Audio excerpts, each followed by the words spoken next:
بلقیس ایدھی۔ محترمہ بلقیس بانو ایدھی عبدالستار صاحب کی بیوہ تھی اور ان کی عرفیت مادر پاکستان تھی۔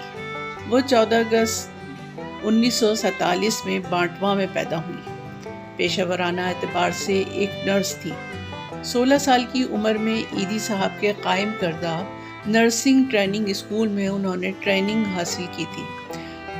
1966 میں عبدالستار ایدھی صاحب سے شادی ہو گئی۔ شادی کے بعد دونوں میاں بیوی نے فلاحی کاموں کا آغاز کیا۔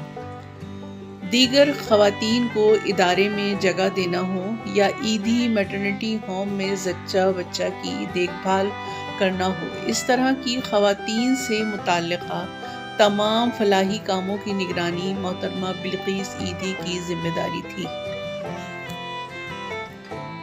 وہ بلقیس ایدھی فاؤنڈیشن کی سربراہ تھی۔ ان کی خدمات عامہ کو سراہتے ہوئے 1968 میں ان کو رومن میگسیسی اعزاز سے نوازا گیا۔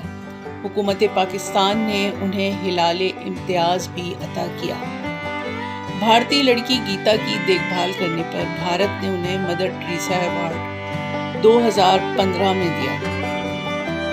15 اپریل 2022 کو محترمہ بلقیس ایدھی صاحبہ کا کراچی میں انتقال ہو گیا۔